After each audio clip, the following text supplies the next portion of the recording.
आज मैं दो दोस्त के कथा सुना रही हूँ। एक दोस्त लंगड़ा था और दूसरा दोस्त अंधरा था। दोनों में बहुत घनिष्ठ मित्रता थी। लंगड़ा और अंधरा दोनों साथ में रहता था। एक दूसरे के सुख दुख आपस में बांटता था। दोनों शिव गुरु का सच्चा भक्त भी था। उसके गांव में ही शिव जी का मंदिर है। उसी मंदिर में दोनों साथ में ही पूजा करने जाता है। लंगड़ा और अंधरा दोनों प्रतिदिन पूजा करता था, लेकिन कभी भी शिव गुरु से कुछ नहीं मांगा अपने लिए।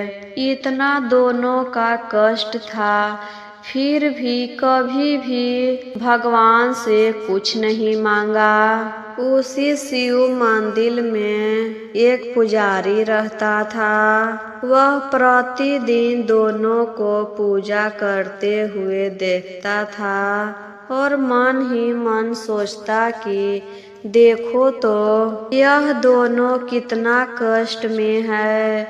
एक चल नहीं सकता है, दूसरा देख नहीं सकता है, फिर भी भगवान से कभी शिकायत नहीं किया, अपने लिए कुछ नहीं मांगा।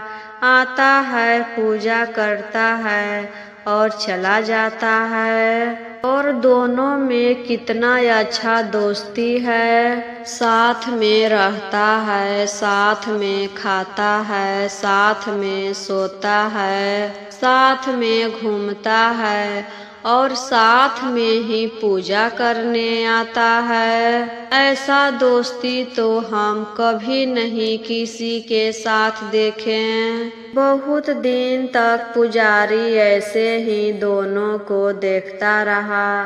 फिर एक दिन कहता है, हम तुम दोनों से एक बात पूछना चाहते हैं, और यह बात कई दिनों से हमारे मन में है, लेकिन पूछ नहीं रहे हैं। तब दोनों कहता है कि ऐसा क्या बात है पुजारी जी, जो हमसे पूछना चाहते हैं और नहीं पूछते हैं? आज पूछ ही लीजिए। तब पुजारी कहता है, बहुत दिनों से तुम दोनों को देखते हैं, पूजा करने आते हो और भगवान से बिना मांगे ही चले जाते हैं। ऐसा आदमी तो हम पहली बार देख रहे हैं। इस मंदिर में जो कोई भी पूजा करने आता है वह कुछ न कुछ मांगता है। कोई अपने लिए मांगता है, कोई पति के लिए मांगता है, कोई बेटा के लिए मांगता है, कोई पूरे परिवार के लिए मांगता है, लेकिन तुम दोनों अपने लिए कभी भी कुछ नहीं मांगा। आखिर ऐसा क्यों? तब दोनों कहता है कि हम क्या मांगे, हमें तो कुछ भी चीज की जरूरत नहीं। जब हम दोनों साथ में हैं, हमें किसी भी चीज की जरूरत नहीं है। भगवान मांगने से थोड़े न कुछ देते हैं, बिन मांगे भी देते हैं। भगवान को सब दिखाई देता है, और मांगे तो क्या मांगे, हमारे पास तो सब कुछ है। आप ही बता दीजिए हम क्या मांगे।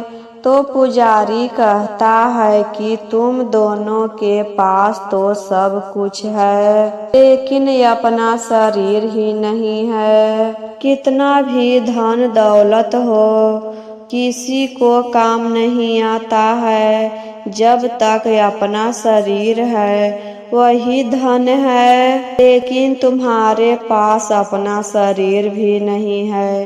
देखो तो तुम्हारा पैर नहीं है, तुम कैसे चलते हो डंडे के सहारे से। और देखो तो तुम्हारे पास आँख नहीं है, तुम भी डंडे से ही चलते हो।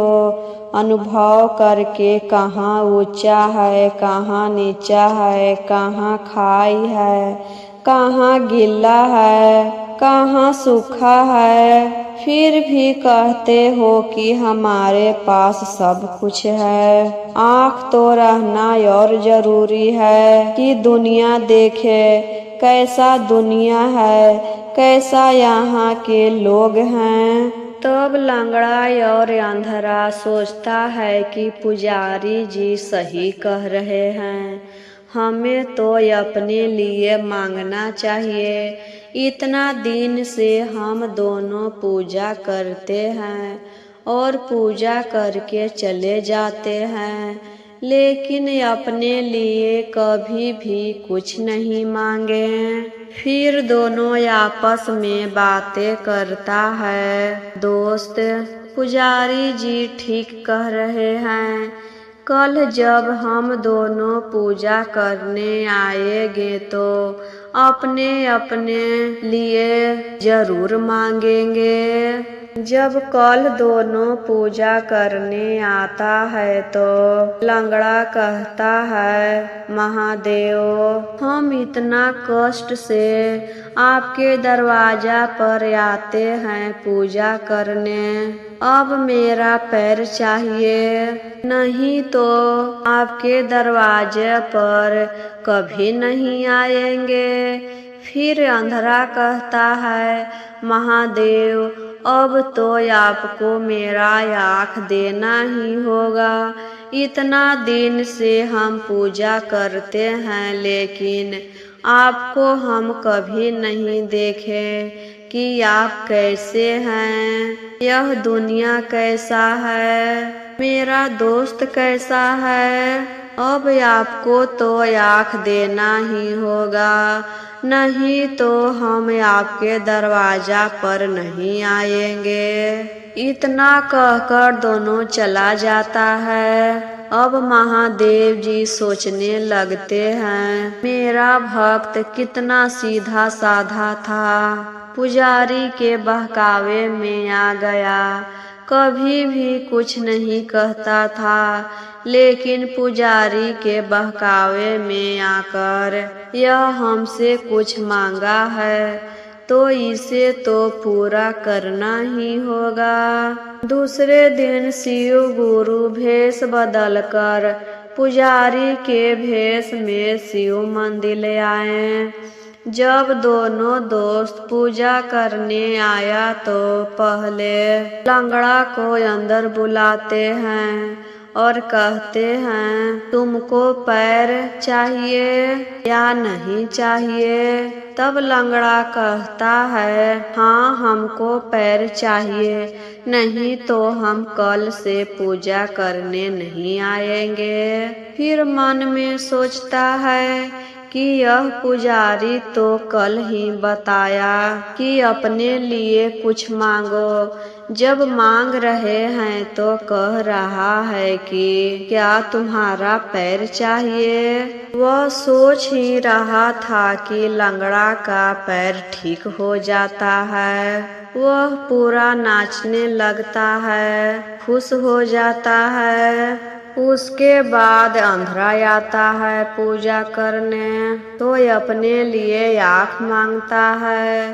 तो पुजारी कहता है, क्या तुमको आँख चाहिए, यह तुम्हारा आखिरी इच्छा है। अंधरा कहता है कि हाँ, हमको आँख चाहिए तो चाहिए, हम भी देखना चाहते हैं यह दुनिया कैसा है, मेरा दोस्त कैसा है, मेरे भगवान कैसे हैं। तब उसको आँख भी मिल जाता है, सब दिखाई देने लगता है। तो सबसे पहले वह अपने हाथ में लिए डंडे को फेंकता है। इतना जोर से फेंकता है कि कहीं दूर जाकर गिरता है। तब महादेव जी सोचते हैं, देखो तो इसके सहारे से आज तक चला, आज उसी को सबसे पहले फेंक दिया। आँख मिलते ही अपने साथी लाठी को फेंक दिया। इसी चलते कहते हैं दुनिया स्वार्थी है, स्वार्थ के लिए कुछ भी कर सकता है। इसको जब दिखाई नहीं दे रहा था तो लाठी के सहारा लिया, जब दिखाई देने लगा तो उसी चीज को सबसे पहले फेंका। अंधरा अपना आँख पाकर बहुत खुश हो जाता है, खुशी के मारे नाचने झूमने लगता है और अपने दोस्त के पास जाता है और कहता है, महादेव हम दोनों को इच्छा पूरी किए, हमारे भगवान सबसे ऊपर हैं, हम दोनों को जो चाहिए था वह एक दिन में ही पूरा कर दिए। शिव गुरु कभी किसी को निराश नहीं करते हैं, बस मन में सच्चा भक्ति होना चाहिए। हम अपने शिव गुरु को कभी नहीं भूलेंगे। मेरे भगवान देवों के देव महादेव हैं। एक गांव में एक बुढ़िया माई थी। बुढ़िया माई बेचारी एक झोपड़ी में अकेले ही रहती थी, क्योंकि ना तो उसका पति था और ना ही बेटा था। बूढ़ी माँ एक बकरी पाली थी। बकरी का नाम प्यार से राधा रखी थी। दोनों एक दूसरे के सहारा थे। दोनों सुख दुख आपस में ही बांटते हैं। बूढ़ी माँ बकरी से बहुत प्यार करती थी, अपना बच्चा के तरह। कभी भी राधा इधर उधर चली जाती थी तो तुरंत खोजने लगती थी, राधा ओ राधा कहाँ चली गई। जैसे ही राधा आवाज सुनती थी तुरंत बूढ़ी माँ के पास आ जाती, गोदी में चढ़कर प्यार करने लगती थी, इधर उधर लिपट जाती थी। झोपड़ी के पीछे ही एक तालाब था। उसी तालाब में बहुत सारी मछलियाँ रहती थी। प्रतिदिन बुढ़िया माई तालाब में जाल डालती थी मछली पकड़ने के लिए। जो एक दो मछली फंस जाता था उसी को खा लेती थी। घर आकर पहले भात बनाती है, फिर मछली बनाती है और साथ में दोनों खाती है। राधा के लिए बुढ़िया माई किधर से भी हरी हरी घास ले लाती है। एक तरफ राधा हरी हरी घास बैठकर खाती है, दूसरे तरफ बुढ़िया माई मछली भात खाती है। दोनों खाना खाकर सो जाती है। जब दूसरे दिन सुबह उठती है तो देखती है अचानक आसमान में काले बादल छा गए, तेज हवाएं चलने लगी। देखते ही देखते वर्षा होने लगा। बुढ़िया माई सोचती है कि जब पानी छूटेगा तो मछली पकड़ने जाएंगे। देखते रहती है कि कब पानी छूटेगा कि मछली पकड़ने जाएं, लेकिन पानी तो छूटने का नाम ही नहीं ले रहा था। पानी छूटने के इंतजार में दोपहर हो गया, लेकिन पानी नहीं छूटा। बुढ़िया माई और बकरी दोनों भूखे प्यासे झोपड़ी में बैठी हुई थी। झोपड़ी के अंदर भी पानी टपकने लगा। झोपड़ी तेज हवाएं चलने के कारण टूट गया था। इसी चलते पानी झोपड़ी के अंदर आने लगा। बेचारी करती तो क्या करती, एक कोने में बैठकर पानी छूटने का इंतजार कर रही थी, लेकिन पानी तो छूटने का नाम नहीं ले रहा था। फिर राधा से कहती है, राधा ऐसे कब तक बैठे रहेंगे, शाम हो गया, भर दिन तो भूखे प्यासे रहे। अब शाम हो गया, शाम को भी कुछ खाना नहीं खाएंगे तो बीमार पड़ जाएंगे। चलो पानी में ही मछली पकड़ने। राधा कहती है कि तू तो मछली पकड़ लेगी, लेकिन हम क्या खाएंगे। कहती है कि चलो ना, तालाब के किनारे हरी हरी घास जमी है, तुम वहाँ पर घास खा लेना और हम मछली पकड़ लेंगे। दोनों पानी में ही मछली पकड़ने गई। राधा वहीं पर तालाब के किनारे हरी हरी घास खाने लगती है और बुढ़िया माई तालाब में जाल डालती है, लेकिन उस दिन एक भी मछली नहीं फंस रही थी। बहुत देर कोशिश करने के बाद जाल में 2 मछली फंसती है। बुढ़िया माई वही 2 मछली लाकर बनाकर खाती है और उस दिन बहुत भीग चुकी थी। भर दिन पानी में भीगते रही, इसी के वजह से वह बीमार पड़ जाती है। दूसरे दिन बिस्तर पर से नहीं उठती है।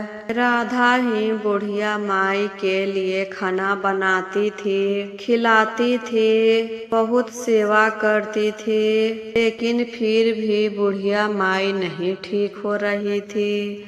फिर पड़ोस में जाकर राधा पूछती है कि मेरी माँ ठीक नहीं हो रही थी, क्या करूं। वह ऐसी बकरी थी कि आदमी के तरह बोलती थी। पड़ोस के एक औरत कहती है कि सेवा करने से इसका बीमारी नहीं ठीक होगा, तुम जाकर डॉक्टर को बुलाकर लाओ।